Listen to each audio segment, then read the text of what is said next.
Eu olhava para os restos murchos da samambaia que um dia foi vibrante ao lado da janela da minha cozinha, a terra rachada e sem vida, com um leve cheiro de borra de café amarga. O ritual matinal de café da minha filha havia se tornado o meu veneno diário. Quando aquela planta morreu, após uma semana da minha rebelião secreta, eu soube que precisava me salvar. Hoje, vou contar algo que nunca pensei que compartilharia. E se por um segundo isso parecer familiar para você? Eu só peço que curta este vídeo e se inscreva. Isso vai me ajudar a continuar abrindo meu coração. Meu nome é Margarida, e aos 73 anos, eu achava que sabia como era o amor. Eu estava errada. O que eu chamava de amor estava lentamente me matando. Uma xícara amarga de cada vez. Todas as manhãs, no meu conjugado apertado em Copacabana, o ritual começava exatamente às 7h15. A batida familiar na minha porta, sempre 3 toques secos que faziam meu peito apertar. O som das chaves balançando enquanto Sandra, minha filha de 48 anos, entrava sem esperar por uma resposta. O tilintar da cerâmica contra o balcão arranhado da minha cozinha, quando ela colocava a mesma caneca azul lascada. Aquela com a inscrição desbotada, a melhor mãe do mundo, que agora parecia uma zombaria. O cheiro me atingia primeiro. Café queimado. Sempre queimado. Ela nunca aprendeu, ou talvez nunca se importou em aprender, que eu preferia meu café fraco e com açúcar, do jeito que meu falecido marido Tomás costumava fazer durante nossos 43 anos de casamento. Em vez disso, Sandra o preparava forte e amargo, do jeito que ela gostava, supondo que eu deveria ser grata por qualquer atenção que recebesse. Eu me sentava na minha poltrona de veludo gasta, aquela que Tomás me comprou no nosso 20º aniversário, observando-a se mover pela minha pequena cozinha como se fosse a dona. Ela nunca perguntava como eu tinha dormido. Nunca notava as contas médicas empilhadas na minha mesa ou o jeito que eu gemia quando me levantava rápido demais. Nunca via a solidão que se agarrava a mim como o cheiro persistente de seu café terrível. O barulho dos ônibus roncava na rua lá embaixo, levando milhares de estranhos para suas vidas diárias, enquanto eu ficava presa na minha. Pela minha janela, eu podia ver uma fresta do mar de Copacabana, um pedaço de azul que me lembrava de dias melhores, quando Tomás e eu caminhávamos pelo calçadão, planejando o nosso futuro, sonhando com netos que nos amariam. Sandra checava o celular enquanto o café terminava de passar, suas unhas bem feitas batendo contra a tela. Sempre mensagens urgentes de seu trabalho na corretora de investimentos, sempre mais importantes do que a mulher que lhe deu a vida. Ela trabalhava com investimentos, ações, gerenciando a fortuna de outras pessoas enquanto drenava sistematicamente a minha. "Aqui está seu café, mãe", ela dizia sem levantar o olhar, sua voz carregando o mesmo tom profissional que usava com os clientes. Não era calorosa, não era amorosa, apenas eficiente. Aprendi a dizer obrigada com uma voz que não traía meu crescente ressentimento. Aprendi a sorrir quando ela beijava minha bochecha, seus lábios frios contra minha pele. Aprendi a fingir que essa performance diária significava algo mais do que obrigação, ou, como descobriria mais tarde, algo muito mais sinistro. Mas naquela manhã, a manhã seguinte à minha 3ª sessão de quimioterapia, algo mudou dentro de mim. Os tratamentos me deixaram fraca, enjoada e desejando desesperadamente conforto. O apartamento ainda cheirava aos lenços antissépticos que eu usei para limpar tudo depois de voltar do hospital. Minhas mãos tremiam quando peguei a caneca e, por um momento, pensei que ela poderia notar. Pensei que ela poderia perguntar sobre o tratamento, sobre meus medos, sobre se eu precisava de alguma coisa. Em vez disso, ela olhou para o celular novamente e anunciou que tinha uma reunião cedo. Ela se foi antes que eu pudesse contar sobre a noite que passei vomitando, sozinha, me perguntando se alguém me encontraria se algo desse errado. Fiquei sentada segurando aquele café amargo, olhando meu reflexo no líquido escuro, e algo dentro de mim se partiu. Não de forma dramática, não com lágrimas ou gritos. Foi mais silencioso que isso, como um fio sendo cortado com precisão cuidadosa. Olhei para a samambaia na janela, a que Tomás me deu há 30 anos. Ela havia sobrevivido a mudanças, estações, até a um breve abandono quando passei 2 meses no hospital após meu ataque cardíaco. Aquela planta tinha sido minha companheira fiel, prosperando no pequeno pedaço de sol que encontrava seu caminho através dos prédios do rio. Sem pensar, levantei-me e derramei a caneca inteira de café na terra da planta. O líquido preto e denso desapareceu na terra e senti algo que não experimentava há anos: rebelião. Era pequena, quase patética, mas era minha. Lavei a caneca e a coloquei de volta no balcão, exatamente onde Sandra a havia deixado. Amanhã, pensei, eu faria de novo. E eu fiz. Por 7 dias, realizei meu próprio ritual matinal. Sandra chegava com seu café queimado e sua eficiência fria. Eu aceitava a caneca com o mesmo sorriso agradecido. Mas no momento em que ela saía, eu derramava cada gota no vaso daquela samambaia. Você já se sentiu tão impotente a ponto de ter que encontrar rebelião nos menores atos? Já se sentiu invisível em sua própria vida? No 4º dia, as folhas da samambaia começaram a amarelar. No 7º dia, estavam marrons e enroladas. A terra cheirava a azedo, envenenada pela própria coisa que deveria nutrir. Foi quando eu entendi. O café não era apenas amargo. Estava matando tudo o que tocava, inclusive a mim. Deixe-me contar como cheguei a esse momento. Como uma mulher que um dia impôs respeito em sua própria casa se tornou alguém que precisava esconder sua rebelião em uma planta moribunda. Começou devagar, como essas coisas sempre começam. Depois que Tomás morreu, há 3 anos, Sandra se envolveu cada vez mais na minha vida diária. No início, eu fui grata. O luto havia me esvaziado, me deixado com dificuldades para realizar tarefas simples como fazer compras ou pagar contas. Tê-la me visitando parecia amor. Mãe, você não precisa mais se preocupar com dinheiro, ela disse durante uma de nossas primeiras conversas sobre minhas finanças. Eu trabalho com investimentos todos os dias. Deixe-me ajudar a gerenciar tudo. Lembro-me de como ela soava profissional, confiante. Ela lidava com ações, criptomoedas, até mesmo Bitcoin para alguns de seus clientes mais ricos. Sua empresa gerenciava fortunas de milhões. E ela falava casualmente sobre ativos e capital como se fossem palavras do dia a dia. Senti-me tola com minha simples caderneta de poupança e minha aposentadoria do INSS. Eu não entendo todas essas coisas complicadas, admiti, assinando os papéis que ela havia trazido. Confio em você para fazer o que for melhor. Essas palavras me assombrariam mais tarde. O ritual do café começou na mesma época. Sandra alegava que era sua maneira de garantir que eu começasse bem cada dia. Mas comecei a notar que coincidia perfeitamente com o acesso dela às minhas contas financeiras online. Ela se sentava na minha mesa da cozinha com seu laptop enquanto eu bebia o café que ela havia preparado, digitando senhas e revisando extratos que eu não tinha permissão para ver. É mais fácil se eu cuidar de tudo, mãe. Você não quer se estressar com todos esses números. Mas eu via de relance às vezes. Números que pareciam grandes demais. Saques que eu não lembrava de ter autorizado. Quando fazia perguntas, ela dava um tapinha condescendente na minha mão. Você está confusa, mãe. Estes são os investimentos sobre os quais te falei. Seu dinheiro está trabalhando para você agora, rendendo juros. Eu queria acreditar nela. Eu precisava acreditar nela. O café ficou mais amargo na mesma época em que comecei a notar outras mudanças. Meu pacote de TV a cabo foi rebaixado para os canais básicos. Meu serviço de entrega de supermercado foi cancelado porque a assinatura tinha expirado. Pequenos luxos que eu sempre me permiti começaram a desaparecer, enquanto o estilo de vida de Sandra parecia melhorar. Ela se mudou de seu apartamento apertado na Tijuca para um lindo apartamento de 2 quartos na Barra da Tijuca, com vista para a lagoa.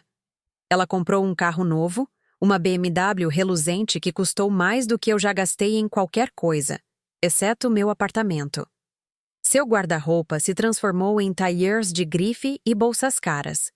Quando comentei sobre essas melhorias, ela sorria e explicava sobre bônus no trabalho, sobre investimentos bem-sucedidos na bolsa de valores, sobre lucros com criptomoedas que recompensaram sua visão de futuro. Você deveria se orgulhar, mãe.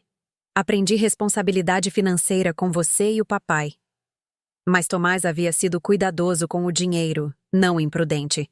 Ele havia economizado cada centavo, trabalhado em turnos extras nos correios e investido de forma conservadora em fundos de índice e títulos do Tesouro. A única vez que ele correu um risco real foi ao comprar nosso apartamento em 1987, e mesmo assim, ele calculou cada parcela 3 vezes antes de assinar. Comecei a me sentir uma estranha na minha própria vida. As consultas médicas eram remarcadas sem minha opinião, porque Sandra decidia que o horário não era conveniente. Amigos que ligavam eram informados de que eu estava descansando ou ocupada. Meu mundo se tornou cada vez menor, até consistir principalmente no meu apartamento, nas visitas matinais de Sandra e na crescente suspeita de que nada na minha vida me pertencia mais. O isolamento era a pior parte. O Rio de Janeiro me cercava com milhões de pessoas, mas eu me sentia completamente sozinha. Os sons dos ônibus lá embaixo, antes reconfortantes em sua previsibilidade, tornaram-se lembretes de todos os lugares que eu não podia ir, de toda a liberdade que havia perdido. Minha vizinha do outro lado do corredor, Dona Tanaka, ocasionalmente batia para ver como eu estava, mas Sandra deixou claro que essas visitas eram perturbadoras. Mamãe precisa descansar. Ela dizia a qualquer um que demonstrasse preocupação. Muita estimulação não é bom para alguém da idade dela. Alguém da minha idade. Como se 73 anos significasse que eu já estava morta. Comecei a ter problemas para dormir. Não por causa da quimioterapia, embora isso certamente não ajudasse, mas por causa das perguntas que fervilhavam em minha mente todas as noites. Onde estava a renda dos meus investimentos? Por que eu não conseguia acessar minhas próprias contas bancárias? Por que minha própria filha me tratava como um inconveniente em vez de uma pessoa? Na manhã em que derramei a primeira xícara de café na minha samambaia, eu não estava planejando uma rebelião. Estava apenas com muito enjoo para beber. Mas algo em ver aquele líquido escuro desaparecer na terra despertou algo em mim. Uma sensação de controle, por menor que fosse. No terceiro dia, tornou-se intencional. No quinto dia, parecia a única coisa honesta que restava na minha vida. Eu observava a rotina de Sandra com novos olhos. O jeito como ela mal olhava para mim quando falava. O jeito como checava o celular constantemente durante suas visitas, como se até mesmo aqueles breves momentos com a mãe fossem um incômodo. O jeito como falava da minha vida como se já tivesse acabado. Deveríamos pensar em conseguir um daqueles sistemas de alerta médico para você, mãe, apenas por precaução. Talvez seja a hora de considerar um lugar menor. Este apartamento está ficando caro de manter. Você realmente não deveria mais cuidar das suas próprias finanças. É muito confuso para alguém da sua idade. Cada sugestão parecia mais uma barra em uma gaiola que eu não havia percebido que estava sendo construída ao meu redor. A samambaia estava morrendo, mas eu estava começando a acordar. No 7º dia, enquanto derramava aquela última xícara de café amargo na terra, vendo o líquido se acumular na superfície porque a pobre planta não conseguia absorver mais veneno, tomei uma decisão que mudaria tudo. Eu ia descobrir exatamente o que Sandra estava fazendo com a minha vida. Naquela tarde, enquanto ela estava no trabalho, peguei o metrô para o meu banco pela primeira vez em mais de 1 ano. A jornada parecia uma expedição a outro planeta. Eu havia me acostumado tanto a ficar nos poucos quarteirões ao redor do meu apartamento que o mundo maior parecia avassalador. O banco ficava no centro, um lugar que costumava parecer o centro de tudo quando Tomás e eu éramos mais jovens. Agora parecia um labirinto projetado para confundir pessoas como eu. Mas eu persisti, esperando na fila atrás de executivos e famílias jovens, sentindo-me antiga e deslocada. Quando finalmente cheguei a um caixa, um jovem gentil chamado Davi, pedi para ver os saldos das minhas contas. O que ele me disse fez meus joelhos fraquejarem. Minha conta poupança, que continha quase R$ 400.000 do seguro de vida de Tomás e de nossas economias de aposentadoria combinadas, agora tinha menos de 30 mil. As contas de investimento que Sandra havia criado estavam vazias ou mostravam perdas massivas de negociações de ações de alto risco e investimentos em criptomoedas que deram errado. A titular da conta, explicou Davi cuidadosamente, tem feito saques regulares de grande valor nos últimos 2 anos. Também houve uma atividade de negociação significativa em mercados voláteis. A titular da conta, como se eu não estivesse sentada bem ali. Eu sou a titular da conta, disse eu, minha voz surpreendentemente firme. E eu nunca autorizei a maioria dessas transações. A expressão de Davi mudou para preocupação misturada com a neutralidade praticada de alguém que já havia visto essa situação antes. Senhora, se você acredita que houve atividade não autorizada em sua conta, precisamos discutir isso com nosso departamento de segurança. Passei 3 horas naquele banco, examinando extratos e registros de transações com uma especialista em segurança chamada Jéssica. O que emergiu foi um padrão claro de abuso financeiro. Sandra estava usando sua procuração, algo que eu assinei durante meu luto sem entender completamente, para drenar sistematicamente minhas contas. Os investimentos em ações que ela alegava estarem fazendo minha riqueza crescer, na verdade, haviam perdido centenas de milhares de reais. As compras de Bitcoin que ela fez em meu nome resultaram principalmente em perdas quando o mercado de criptomoedas desabou. Mas as transações mais prejudiciais foram os simples saques em dinheiro. 5 mil aqui, 10 mil ali, sempre pequenos o suficiente para evitar acionar alertas automáticos. Isso é abuso financeiro contra idosos, disse Jéssica gentilmente. É mais comum do que se imagina. Membros da família muitas vezes se sentem no direito aos bens de seus parentes mais velhos, especialmente quando têm autoridade legal para gerenciá-los. Autoridade legal. Essas palavras ecoaram em minha mente enquanto eu pegava o metrô de volta para casa, segurando uma pasta cheia de evidências de que minha própria filha vinha me roubando há mais de 2 anos. O trem estava lotado com passageiros do fim de tarde, pessoas voltando para casa, para famílias que as amavam, para jantares e conversas e as rotinas confortáveis da vida normal. Eu me sentei entre eles, sentindo-me como um fantasma, invisível e insubstancial. Quando voltei ao meu apartamento, a samambaia morta estava na janela como uma acusação.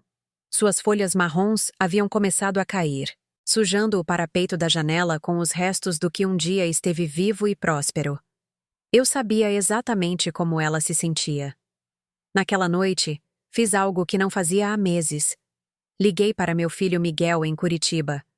Não nos falávamos regularmente desde a morte de Tomás. Em parte por causa da distância, mas principalmente porque Sandra havia deixado claro que minhas ligações eram um fardo. Mãe. A voz de Miguel carregava surpresa e prazer genuínos. Que bom ouvir você! Como você está se sentindo? A Sandra disse que seus tratamentos têm sido difíceis. Tratamentos, no plural. Como se Sandra o estivesse mantendo atualizado sobre minha condição. Miguel, eu disse, preciso te perguntar uma coisa. A Sandra já falou com você sobre minhas finanças, sobre investimentos que ela tem feito para mim? Houve uma pausa, longa o suficiente para eu ouvir sua televisão sendo silenciada ao fundo. Ela mencionou que estava te ajudando a administrar as coisas depois que o papai morreu. Disse que você estava com dificuldade de controlar tudo e que ela estava garantindo que seu dinheiro estivesse trabalhando para você. Com dificuldade de controlar tudo. As palavras doeram porque havia verdade suficiente nelas para me fazer duvidar de mim mesma. Ela já mencionou valores específicos? Ou que tipos de investimentos? Outra pausa. Mãe, está tudo bem? Você parece preocupada. Eu queria contar tudo a ele. Sobre o ritual do café, sobre a planta morta, sobre os extratos bancários e as contas vazias. mas algo me segurou. Talvez fosse o medo de que ele não acreditasse em mim. Talvez fosse a vergonha de ter sido tão completamente enganada. Ou talvez fosse a terrível possibilidade de que ele já soubesse e tivesse escolhido não fazer nada. Estou bem, meu querido, só tentando entender alguns papéis. Conversamos por mais alguns minutos sobre o trabalho e a família dele, mas a conversa pareceu vazia. Quando desliguei, percebi que Sandra estava controlando mais do que apenas meu dinheiro. Ela estava controlando a narrativa da minha vida, dizendo a todos que eu estava confusa, incapaz, precisando de sua gestão. Naquela noite, fiquei acordada olhando para o teto, ouvindo os sons da cidade que nunca dorme. Sirenes à distância, a buzina ocasional de um táxi, o ronco dos trens noturnos levando pessoas de e para vidas que eu mal podia imaginar mais. Pela primeira vez em anos, comecei a planejar. Na manhã seguinte, Sandra chegou no horário de sempre, com seu café amargo de sempre e sua eficiência distraída de sempre. Mas desta vez, eu a observei de forma diferente. Notei como ela se posicionava para poder ver a tela do meu laptop quando eu não o estava usando. Notei como ela perguntava casualmente sobre qualquer correspondência que eu tivesse recebido, qualquer telefonema que eu tivesse atendido. Notei como ela sutilmente me desencorajava de fazer planos com outras pessoas. Dona Tanaka mencionou que talvez te convide para a festa de aniversário da neta dela na próxima semana, disse ela enquanto digitava no celular. Eu disse a ela que você provavelmente não estaria se sentindo bem para isso. Disse? Perguntei, mantendo minha voz neutra. Mãe, você sabe como fica sobrecarregada em situações sociais. E com seus tratamentos. Precisa ter cuidado com a exposição a germes. Aceitei o café com meu sorriso habitual e esperei que ela saísse. Então, pela primeira vez em uma semana, levei a caneca aos lábios. Estava tão amargo quanto eu me lembrava.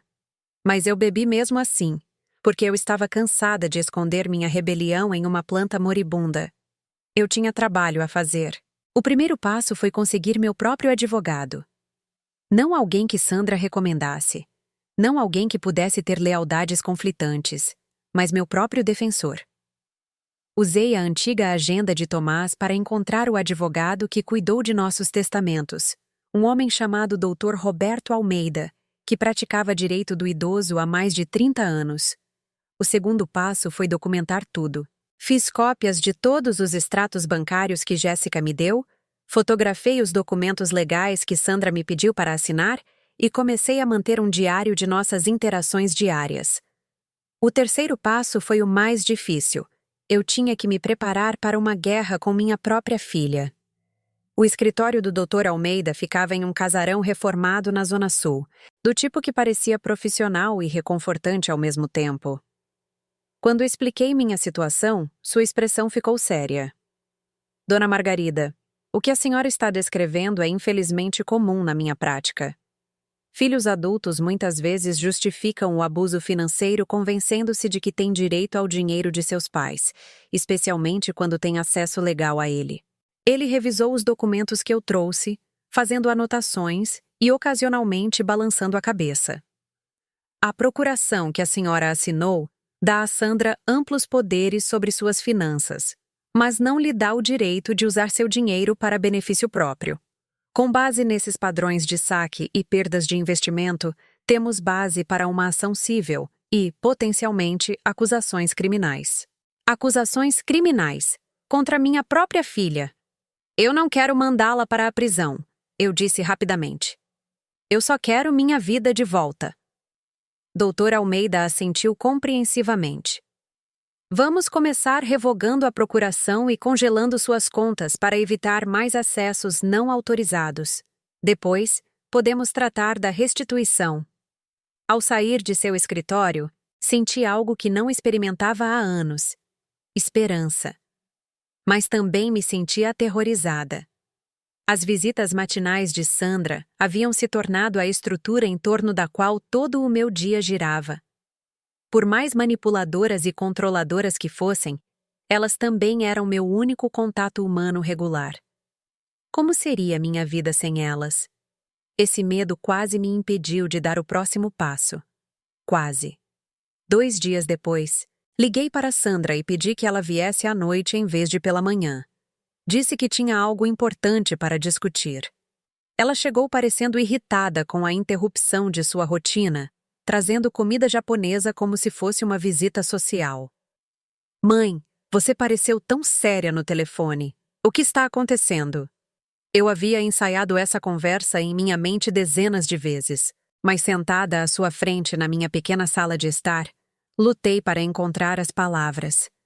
Sandra, preciso te perguntar sobre minhas finanças. Seu hashi parou a meio caminho da boca. O que tem elas? Eu fui ao banco na semana passada. Eu vi os extratos. O silêncio que se seguiu foi ensurdecedor. Eu podia ouvir o zumbido da geladeira na cozinha. O som distante do tráfego na Avenida Nossa Senhora de Copacabana, meu próprio coração batendo no peito. Mãe, disse ela finalmente, sua voz assumindo aquele tom paternalista que eu passei a odiar. Eu te disse que estava gerenciando seus investimentos. Alguns deles não tiveram um desempenho tão bom quanto esperávamos, mas essa é a natureza do mercado. 400 mil reais, Sandra. É quanto está faltando nas minhas contas. Seu rosto passou por várias expressões. Surpresa, raiva, cálculo, antes de se fixar em algo que parecia uma paciência desapontada. Faltando?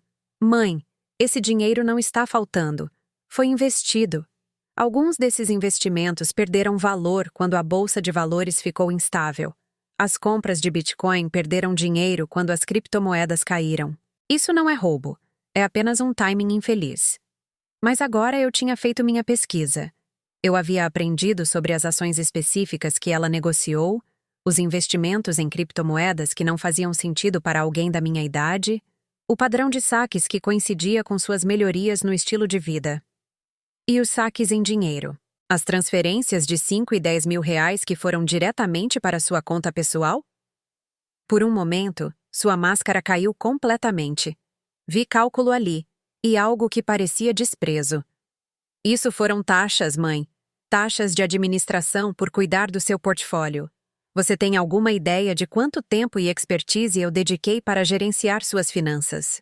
Quanto trabalho dá para controlar tudo para alguém que nem consegue se lembrar de pagar a conta de luz? A crueldade em sua voz foi como um golpe físico, mas também esclareceu algo para mim. Isso não era amor que deu errado ou boas intenções mal executadas. Era exploração deliberada envolta na linguagem do cuidado. Eu nunca pedi para você gerenciar minhas finanças, eu disse em voz baixa. Eu nunca concordei em te pagar taxas, e eu nunca esqueci de pagar minha conta de luz. Ela se levantou abruptamente, andando até a janela onde minha samambaia morta ainda estava. É exatamente disso que eu estava tentando te proteger, mãe. Desse tipo de confusão e paranoia. Você não está pensando com clareza. Os tratamentos, o estresse, a perda do papai, tudo isso está afetando seu julgamento. Lá estava. O gaslighting que me fez duvidar de minhas próprias percepções por 2 anos. Meu julgamento está ótimo, Sandra. E a partir de amanhã, a procuração que você tem usado está revogada. As palavras pairaram no ar como um desafio. Ela se virou para me encarar, e pela primeira vez em anos, eu a vi claramente.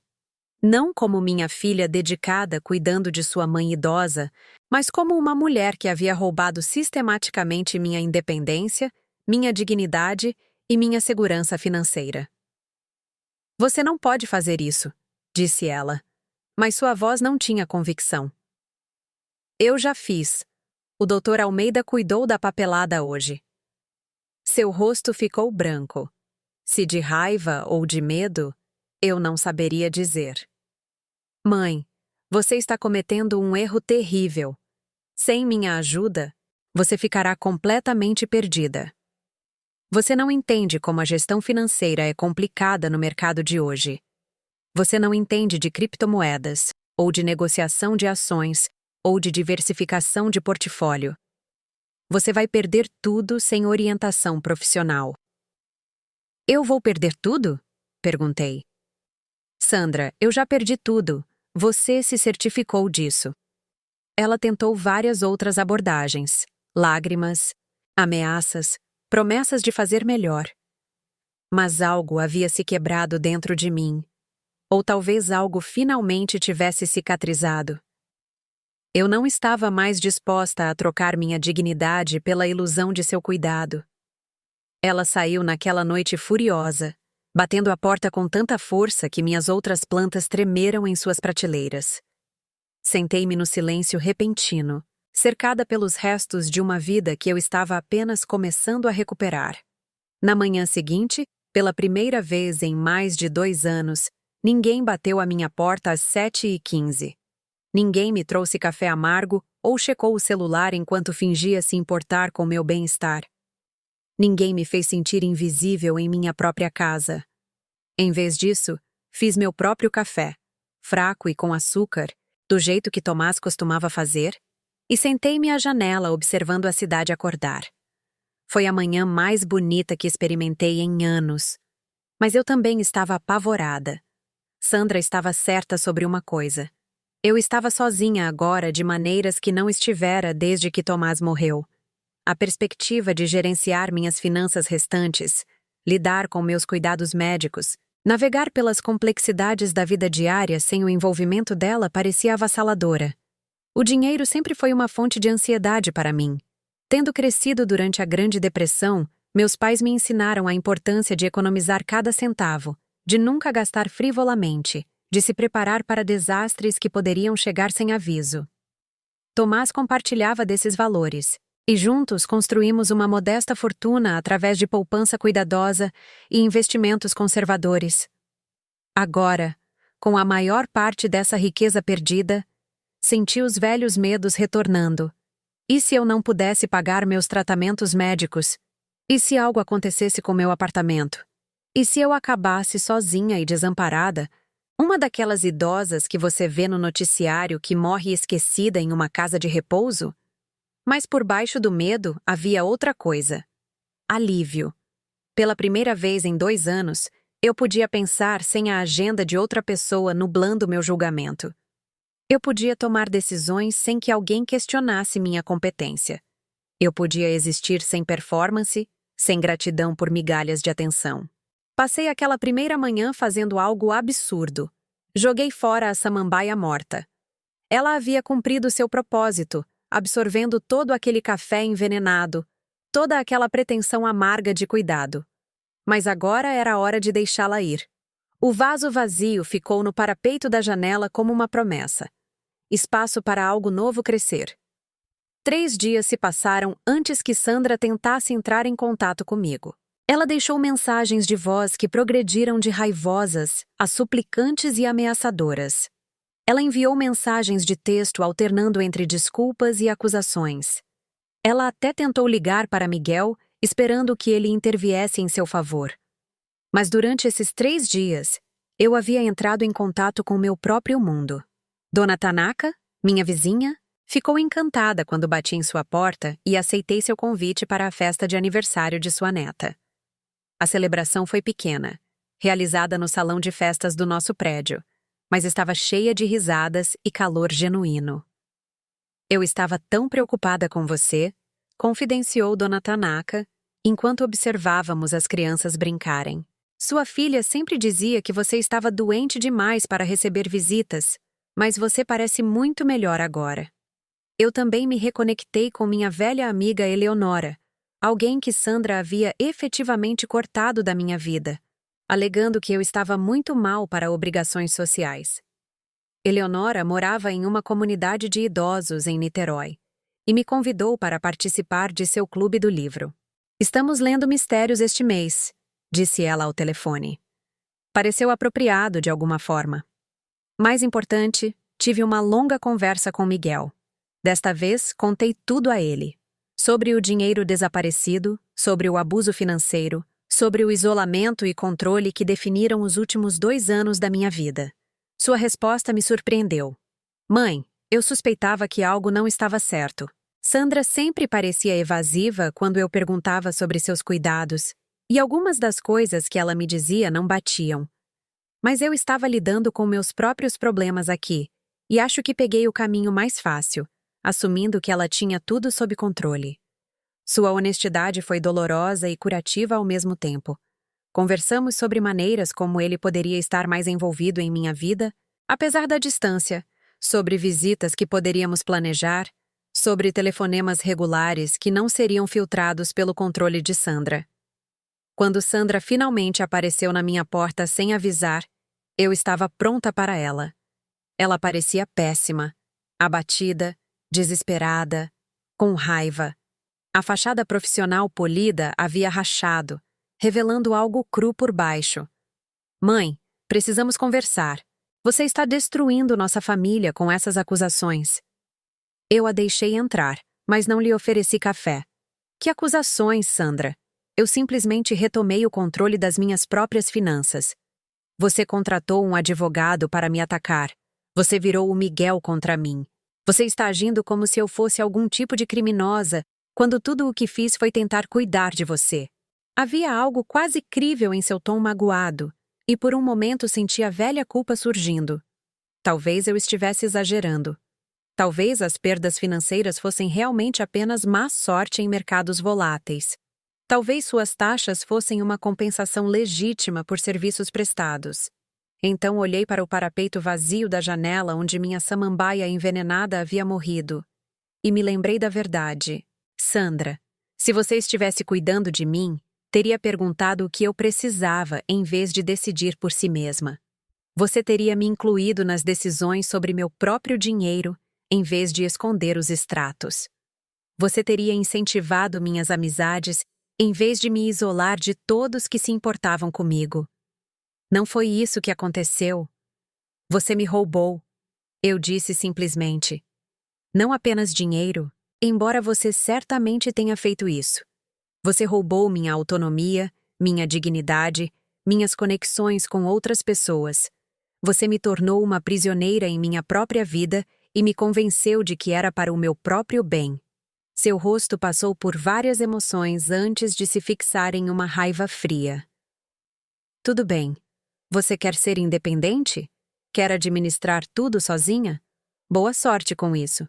Não venha chorando para mim quando perceber que está completamente perdida. Ela se moveu em direção à porta, depois se virou com uma última crueldade. Espero que você seja feliz, mãe.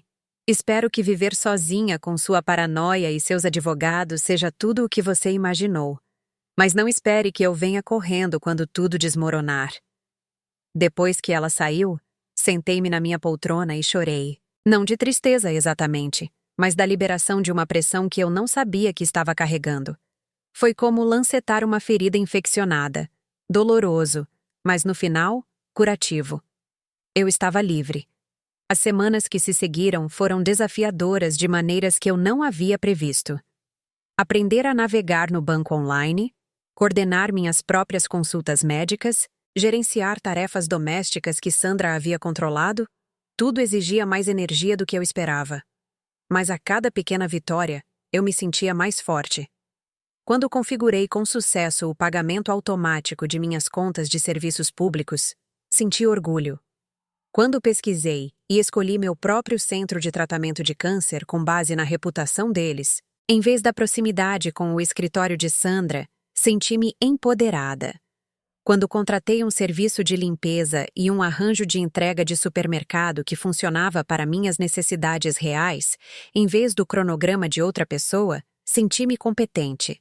O dinheiro continuava sendo uma preocupação. Dr. Almeida estava trabalhando para recuperar o que podia de meus bens roubados. Mas os processos legais são lentos, e não havia garantias. Tive que reestruturar fundamentalmente meu orçamento em torno de meus recursos reduzidos. Mas também descobri algo surpreendente. Eu precisava de menos do que pensava. Sem as caras taxas de administração de Sandra e as más decisões de investimento drenando minhas contas, meu dinheiro restante rendia muito mais. Os prazeres simples que me foram negados, um bom café, livros, refeições ocasionais com amigos, eram luxos acessíveis, não sonhos impossíveis.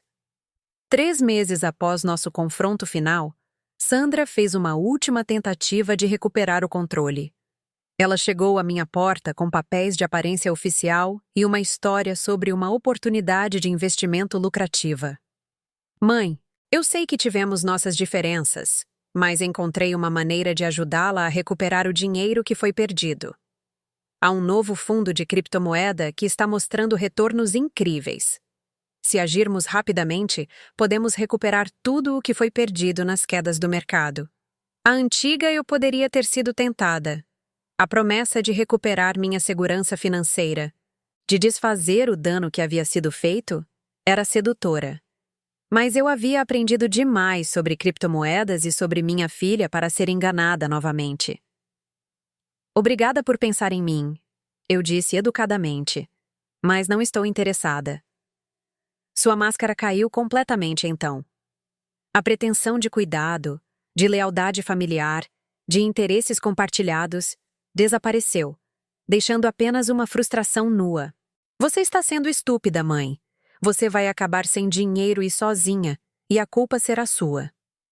Talvez, eu disse, mas pelo menos estarei sem dinheiro e sozinha honestamente, em vez de ser roubada por alguém que deveria me amar.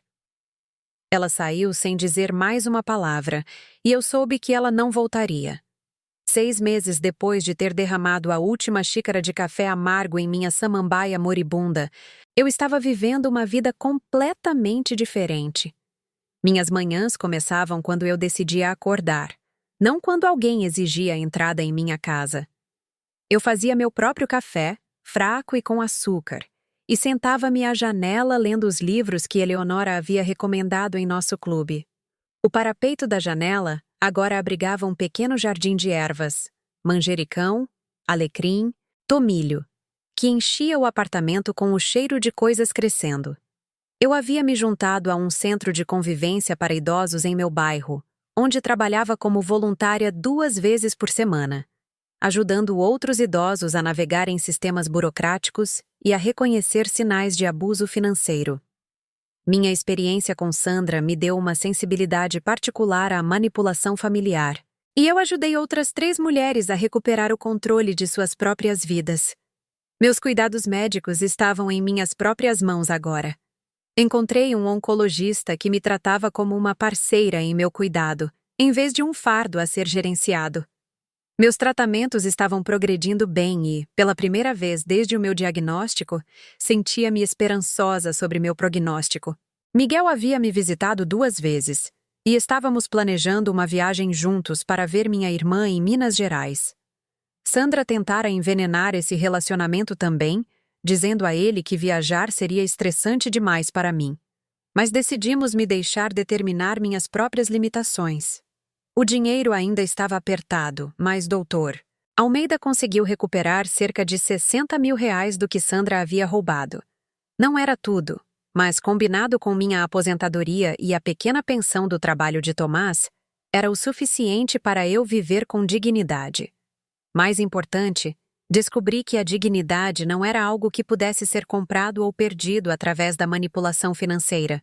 Era algo que vivia dentro de mim, algo que podia ser suprimido, mas nunca completamente destruído. Penso naquela samambaia, às vezes, em como ela absorveu todo aquele veneno sem reclamar até finalmente sucumbir. Penso em como eu estava fazendo a mesma coisa, absorvendo a amargura de Sandra, seu desprezo, sua destruição sistemática de minha autonomia, até que finalmente tive a coragem de parar. A diferença entre a planta e eu era que eu tinha escolhas que a samambaia não tinha. Eu podia reconhecer o veneno pelo que era. Eu podia me recusar a continuar absorvendo-o. Eu podia escolher a vida em vez da morte lenta da manipulação e do controle. Em noites tranquilas, sento-me à minha janela com uma xícara de café bem feito e observo o pôr do sol sobre a cidade. O Rio de Janeiro se espalha abaixo de mim, cheio de pessoas vivendo suas próprias vidas complicadas, enfrentando suas próprias lutas com família e dinheiro, e o desafio de manter a dignidade em um mundo indiferente. Penso na pessoa que eu era há 1 ano, isolada, controlada, desaparecendo lentamente sob o peso da agenda de outra pessoa. Penso na pessoa que sou agora, livre, conectada a relacionamentos genuínos, fazendo minhas próprias escolhas para o bem ou para o mal. A transformação não foi fácil. Houve noites em que questionei se tinha tomado a decisão certa.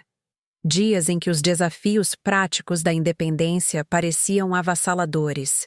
Momentos em que senti falta até da atenção venenosa de Sandra, porque era melhor do que nenhuma atenção. Mas todas as manhãs, quando acordo em meu próprio espaço, em meu próprio horário, e tomo minhas próprias decisões sobre como passar o dia, sei que escolhi corretamente. A recuperação não é apenas sobre reaver seu dinheiro, embora isso seja importante. Não é apenas sobre cortar relacionamentos tóxicos, embora isso às vezes seja necessário. É sobre lembrar quem você é por baixo de todas as camadas de expectativas e manipulações de outras pessoas. É sobre escolher a si mesma, mesmo quando essa escolha parece egoísta, ou assustadora, ou impossivelmente difícil. É sobre reconhecer que o amor verdadeiro, não vem com um preço ou uma lista de condições. Não exige que você renuncie à sua agência ou aceite abuso em troca de companhia.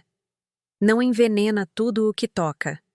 O amor verdadeiro, aprendi, é o que encontrei com Dona Tanaka e Eleonora, e as outras pessoas que me acolheram em suas vidas sem pedir nada em troca.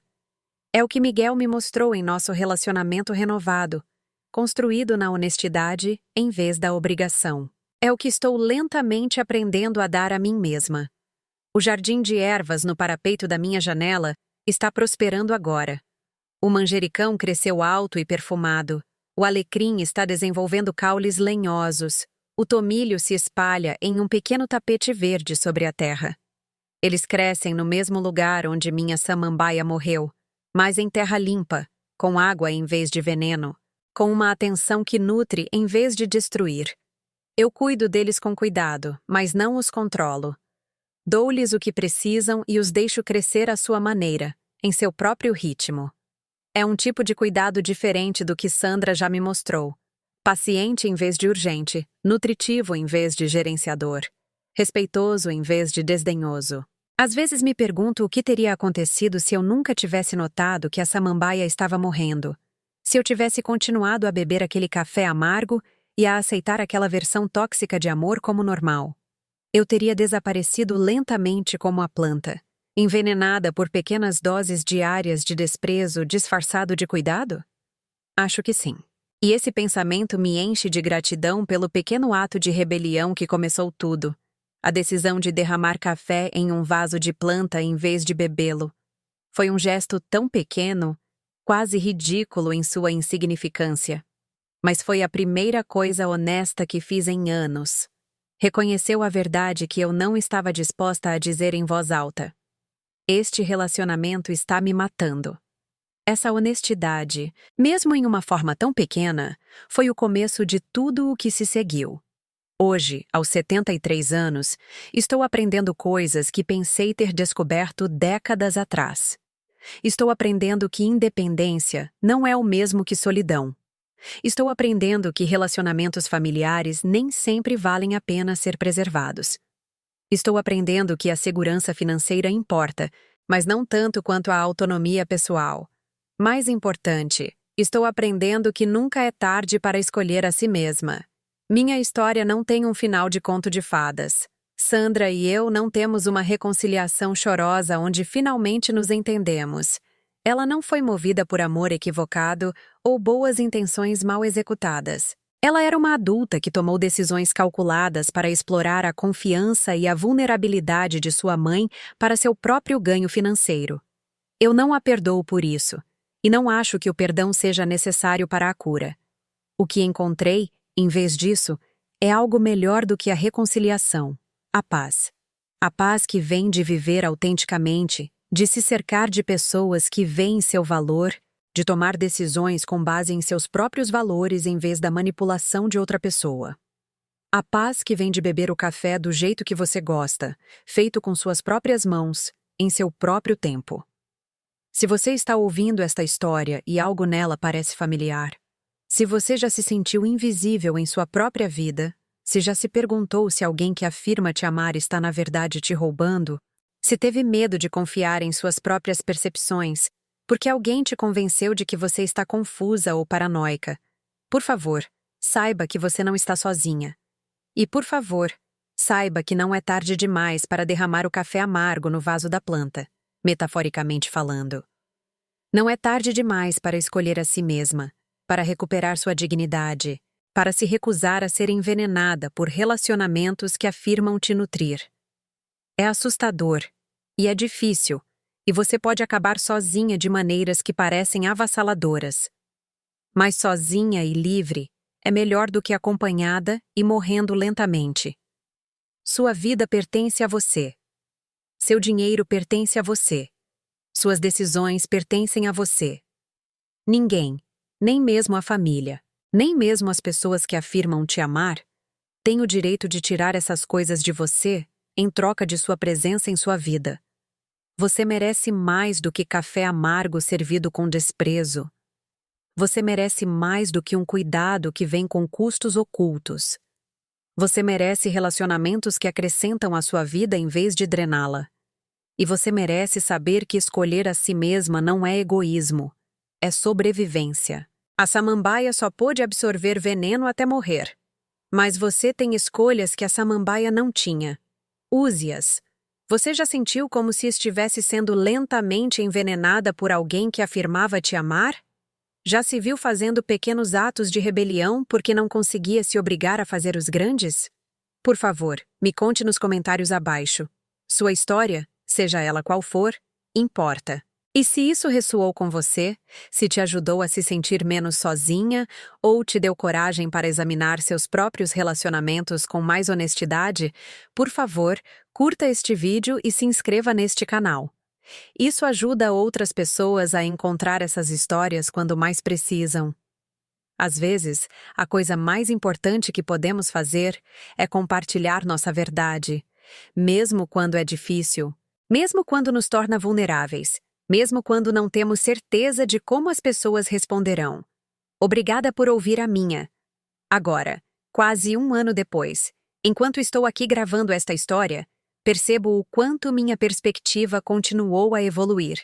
O alívio inicial da liberdade se transformou em algo mais profundo e sustentável. Uma confiança tranquila que vem de confiar em meus próprios instintos e viver de acordo com meus próprios valores. A batalha legal com Sandra finalmente acabou. Doutor Almeida conseguiu recuperar aproximadamente R$ 90 mil através de vários canais. Parte de suas contas pessoais, onde o dinheiro roubado pôde ser claramente rastreado. Parte de bens que ela comprou com meus fundos e parte através de um acordo que evitou um processo criminal em troca de restituição parcial. Não é tudo o que perdi, nem de perto. Mas é o suficiente para restaurar alguma estabilidade financeira à minha vida. E, mais importante, representa algo que eu pensei ter perdido para sempre: justiça. Sandra nunca admitiu o erro, nunca se desculpou, nunca mostrou qualquer sinal de entender o dano que causou. Em sua comunicação final através de seu advogado, ela manteve que estava prestando serviços financeiros valiosos e que quaisquer perdas se deviam à volatilidade do mercado, e não à má gestão. Eu costumava pensar que essa falta de reconhecimento tornaria a cura impossível. Como você pode seguir em frente quando alguém que devastou sua vida se recusa a assumir a responsabilidade por suas ações? Como você pode encontrar paz quando não houve uma responsabilização real? Mas aprendi que a cura não requer a participação da outra pessoa. Não precisa do pedido de desculpas dela, da compreensão dela ou da permissão dela. A cura é algo que você faz por si mesma, com ou sem a cooperação dela. O relacionamento com Miguel se tornou um dos presentes mais inesperados de toda essa provação. O que começou como minha tentativa desesperada de encontrar um aliado, se tornou uma reconexão genuína entre mãe e filho. Ele me visita a cada poucos meses agora, e conversamos por telefone semanalmente.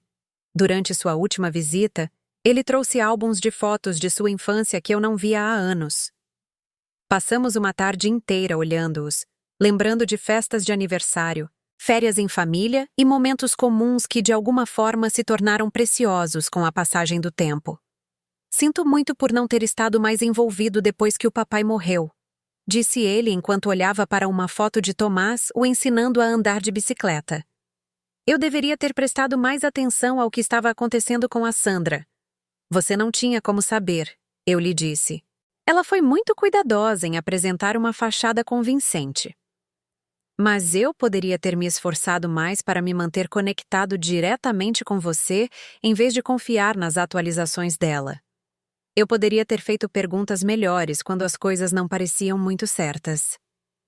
Sua disposição em examinar seu próprio papel na situação, sem se afundar em culpa ou dar desculpas, me lembrou porque eu sempre tive orgulho do homem que ele se tornou. Também destacou a nítida diferença entre ele e sua irmã. Um assumia a responsabilidade por suas ações, enquanto a outra culpava todo mundo pelas consequências. O trabalho voluntário no centro de convivência tornou-se uma das partes mais significativas da minha nova vida. Trabalho especificamente com o programa de educação financeira deles, ajudando outros idosos a entender seus direitos e a reconhecer sinais de alerta de abuso financeiro. No mês passado, ajudei um senhor de 80 anos chamado Francisco, que estava sendo sistematicamente roubado por seu neto. O jovem convenceu Francisco a lhe dar acesso às suas contas para que pudesse ajudar a gerenciar investimentos, e depois usou o dinheiro para financiar um vício em jogos de azar. Francisco estava envergonhado e confuso, convencido de que de alguma forma era culpado por confiar em alguém que afirmava amá-lo. A culpa não é sua, eu lhe disse durante uma de nossas sessões. A confiança deveria ser segura dentro das famílias. Quando alguém viola essa confiança, a vergonha pertence a essa pessoa, não a você. Observar Francisco lentamente recuperar sua confiança e sua independência financeira me lembrou da minha própria jornada. O trabalho que fazemos no centro não é apenas sobre dinheiro, é sobre ajudar as pessoas a se lembrarem de seu próprio valor e a reivindicar seu direito à dignidade e à autodeterminação. Também me tornei uma espécie de conselheira informal para outras mulheres que passaram por situações semelhantes.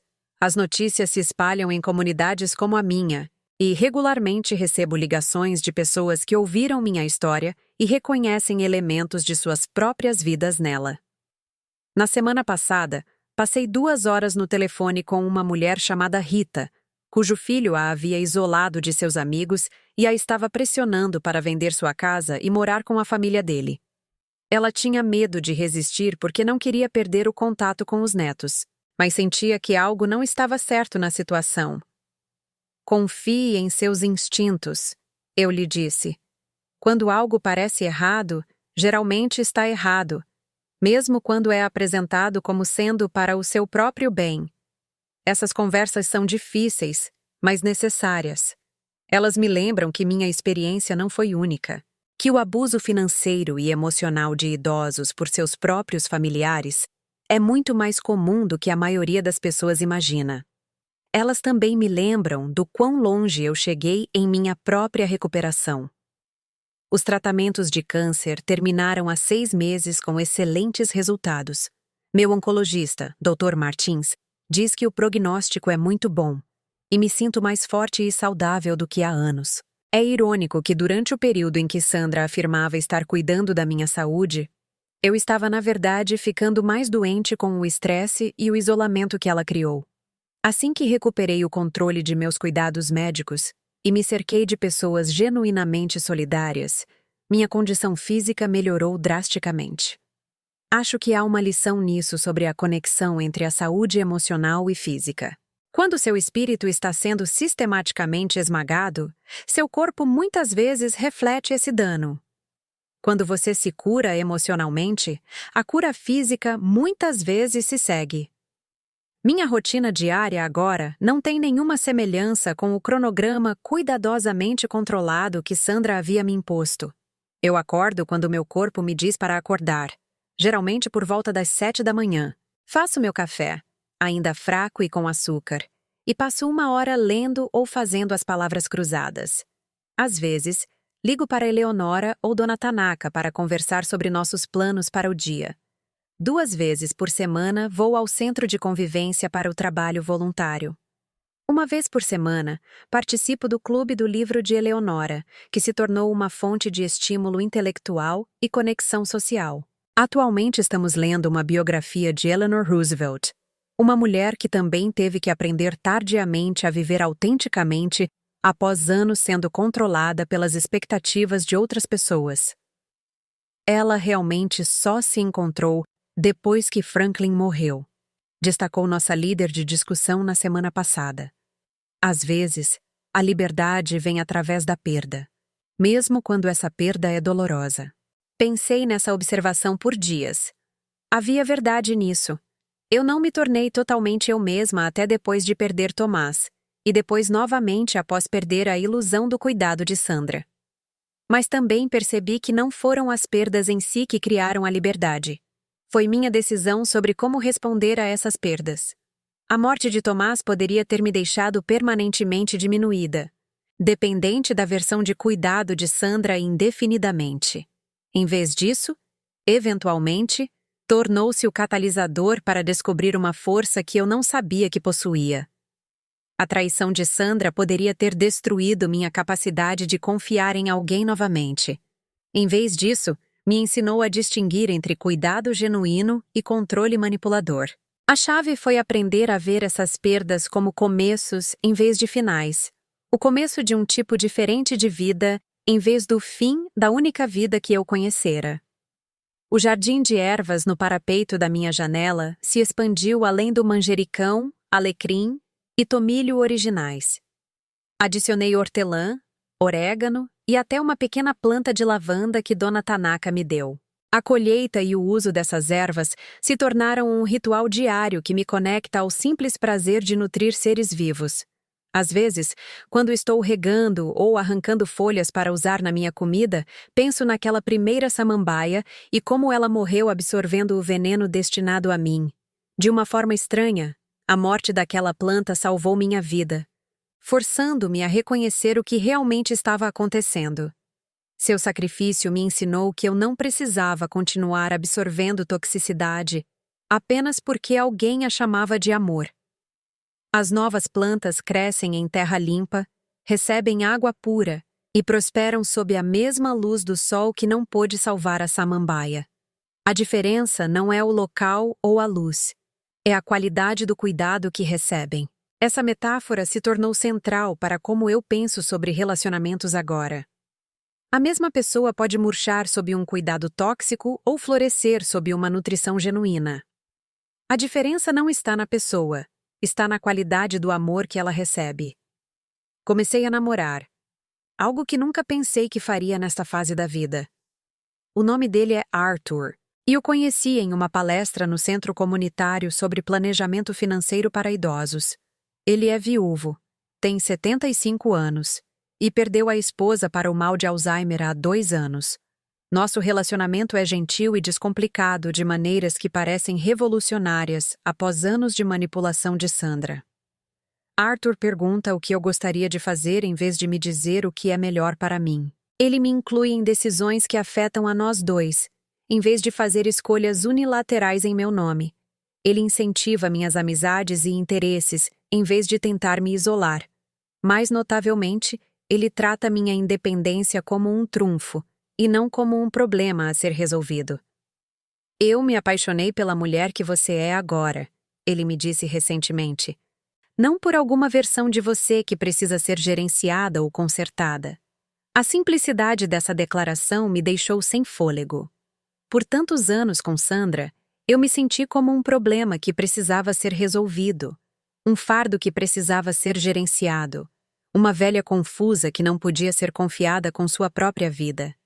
Arthur me vê como uma pessoa completa, digna de respeito e parceria. Estamos levando as coisas devagar, desfrutando da companhia um do outro sem pressa para qualquer resultado específico. Em nossa idade, com nossas experiências de vida, ambos entendemos que a companhia é um presente a ser valorizado e não um direito a ser exigido. Também estou reconstruindo relacionamentos que Sandra havia danificado sistematicamente. Minha irmã Helena e eu Agora conversamos regularmente após anos de contato esporádico. Sandra me convenceu de que Helena achava minhas ligações um fardo, quando na realidade Helena estava preocupada comigo e confusa com o meu súbito afastamento da vida familiar. Eu sempre perguntava para a Sandra como você estava de verdade. Helena me disse durante uma conversa recente. Mas ela sempre dava aquelas atualizações vagas, com som profissional, que não pareciam ser sobre a minha irmã. Planejamos a viagem a Minas Gerais que Miguel e eu discutimos, e Helena está animada para me mostrar seu jardim e me apresentar aos amigos que fez em sua comunidade de aposentados. Serão minhas primeiras férias de verdade em mais de 3 anos. A primeira vez que vou a algum lugar simplesmente porque eu queria, e não porque alguém decidiu que era necessário para minha saúde ou bem-estar. A recuperação financeira continua lenta, mas constante. Além do que o Dr. Almeida recuperou através de ação legal, descobri que sou muito melhor em administrar dinheiro do que Sandra jamais me deu crédito. Trabalhando com uma consultora financeira legítima, alguém que eu mesma escolhi, em vez de alguém que Sandra recomendou, reorganizei meus ativos restantes de uma forma que proporciona renda estável, enquanto preserva o capital. A consultora, uma mulher chamada Patrícia, especialista em planejamento de aposentadoria, ajudou-me a entender que a estratégia de investimento de Sandra não foi apenas mal-sucedida, mas ativamente prejudicial para alguém em minha situação. Ela estava tratando seu portfólio como se pertencesse a alguém de 30 anos com décadas para se recuperar de perdas, explicou Patrícia durante uma de nossas reuniões.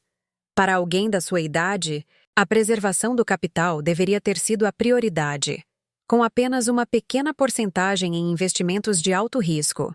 Em vez disso, Sandra havia colocado quase tudo em ações voláteis e criptomoedas, investimentos que poderiam ter dado um retorno espetacular, mas eram muito mais propensos a resultar em perdas significativas. Se isso foi devido à incompetência ou a um comportamento deliberadamente arriscado, projetado para justificar suas taxas de administração, eu nunca saberei.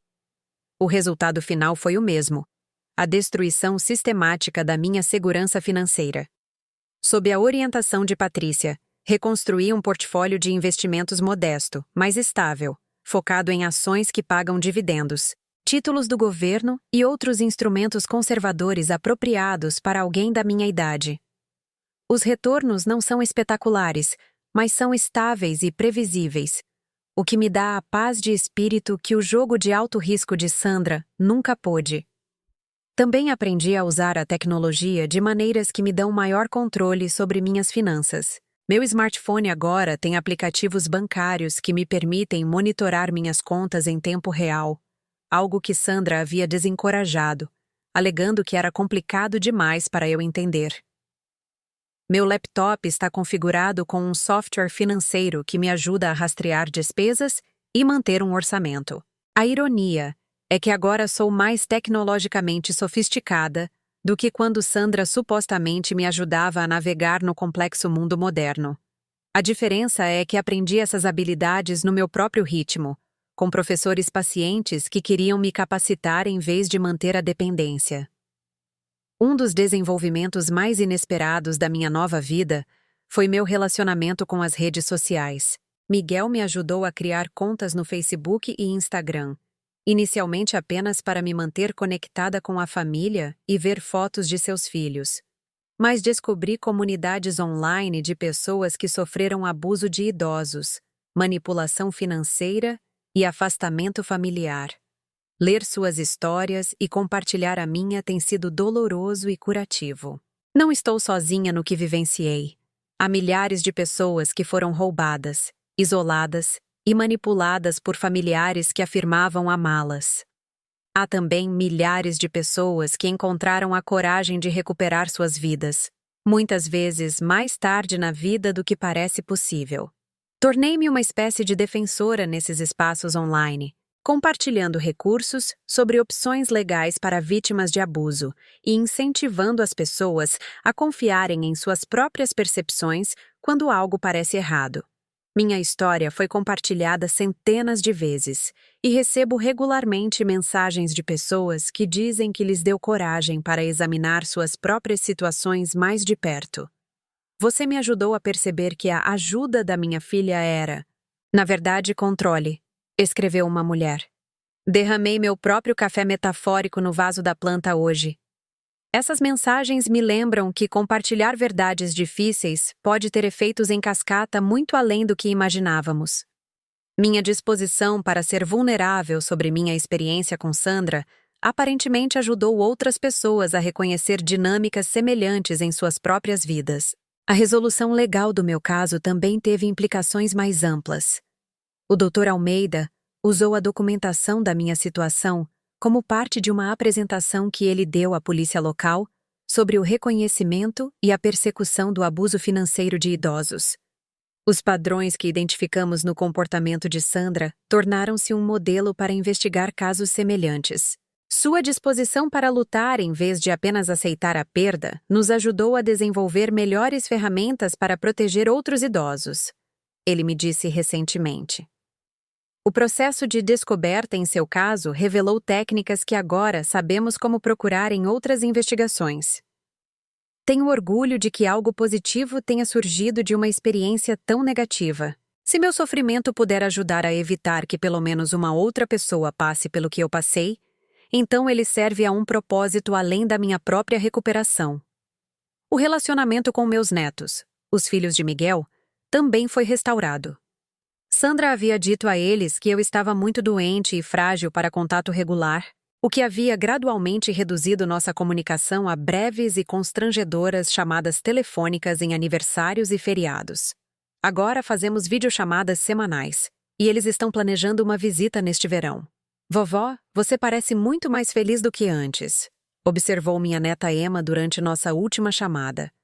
Ela tem 15 anos agora. Idade suficiente para se lembrar de quando eu parecia triste e retraída, embora não entendesse o porquê na época. Eu estou mais feliz, querida, eu lhe disse. Aprendi algumas coisas sobre como cuidar melhor de mim mesma. Ter a energia e a liberdade para ser uma presença real em suas vidas, novamente é um dos presentes inesperados de toda essa provação.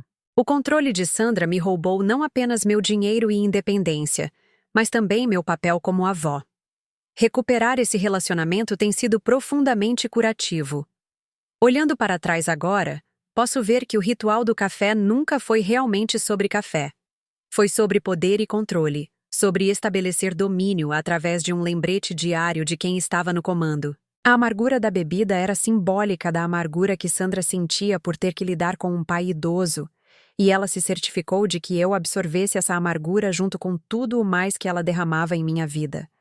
As visitas matinais não eram cuidado, eram vigilância. A gestão financeira não era ajuda, era roubo. O isolamento de amigos e familiares não era proteção, era aprisionamento. Mas também entendo agora que não era tão impotente quanto me sentia na época. Mesmo quando pensei que não tinha escolhas, eu estava fazendo pequenas escolhas todos os dias. A decisão de derramar café em um vaso de planta foi minúscula, mas foi minha. Foi o primeiro passo em uma jornada de volta a mim mesma. É isso que quero que as pessoas entendam sobre relacionamentos abusivos, sejam eles com membros da família, parceiros românticos ou qualquer outra pessoa que afirme ter seus melhores interesses no coração. Você sempre tem mais poder do que pensa, mesmo quando esse poder parece insignificante. O poder de dizer não, mesmo de pequenas maneiras. O poder de fazer perguntas, mesmo quando lhe dizem que as respostas são complicadas demais para você entender. O poder de manter relacionamentos que outra pessoa quer controlar ou eliminar. O poder de confiar em suas próprias percepções, mesmo quando alguém está tentando ativamente convencê-la de que você está confusa ou paranoica. Esses pequenos poderes podem parecer sem sentido quando você está presa em uma situação que parece avassaladora e inescapável. Mas eles são as sementes de mudanças maiores, o começo da jornada de volta a si mesma. A recuperação desse tipo de abuso não é uma linha reta. Há retrocessos, momentos de dúvida, Momentos em que os velhos padrões se reafirmam e você se pega questionando seu próprio julgamento novamente.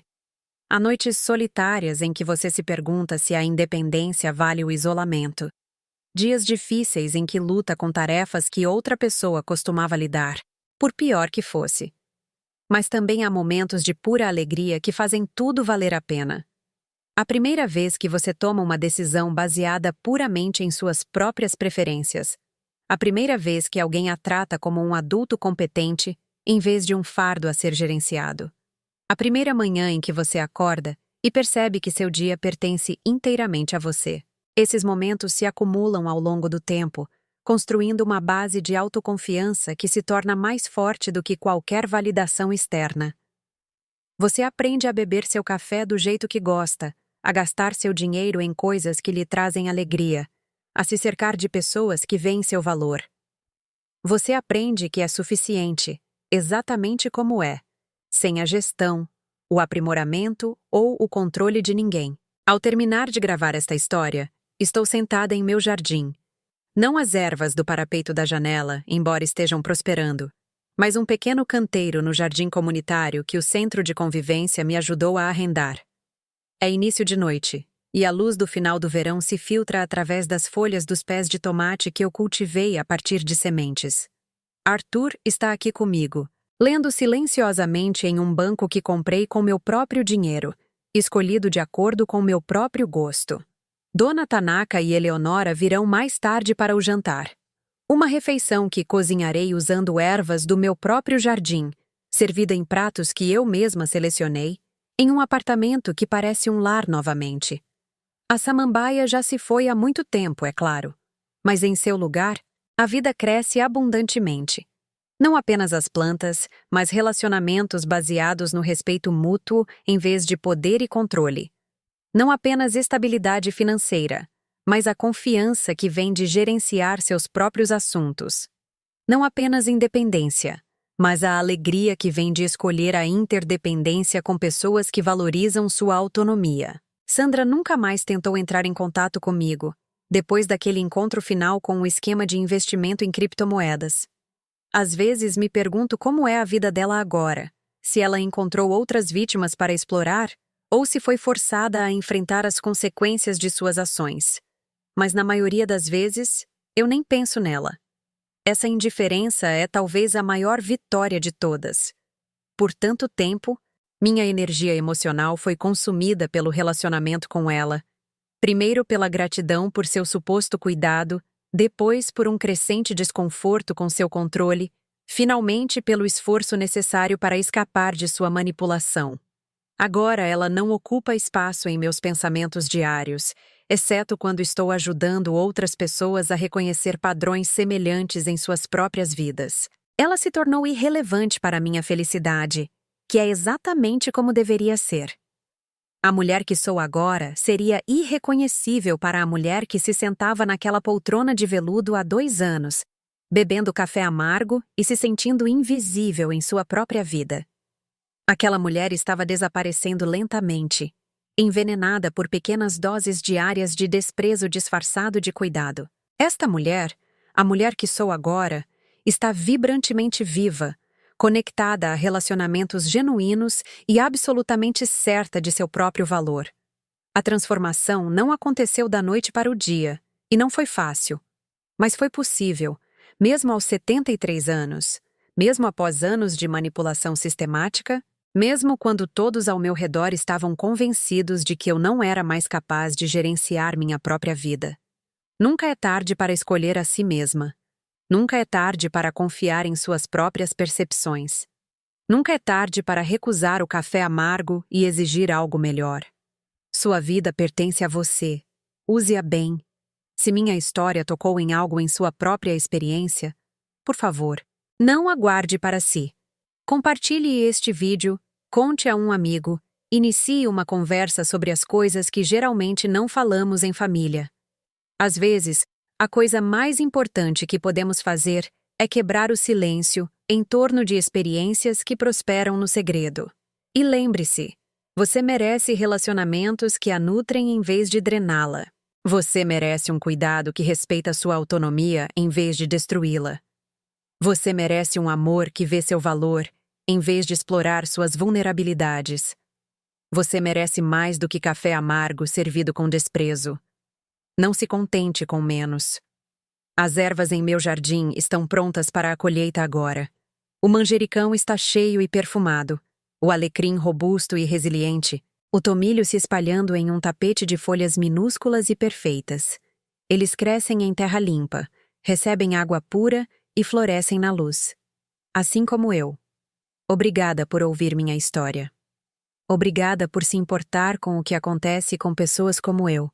Pessoas que foram invisíveis por tempo demais em famílias que afirmavam amá-las. Obrigada por acreditar que nunca é tarde para alguém recuperar sua dignidade e sua voz. E obrigada por me lembrar, por sua atenção e compaixão, que minha história importa. Porque no final, é disso que se trata. O ato radical de insistir que sua história importa, que sua vida tem valor, que suas escolhas merecem respeito, que você importa, mesmo quando o café é amargo, mesmo quando o amor parece venenoso, mesmo quando todos ao seu redor foram convencidos de que você é velha demais, confusa demais, problemática demais para valer a pena ser ouvida. Você importa. Lembre-se disso. E nunca, jamais, deixe alguém convencê-la do contrário.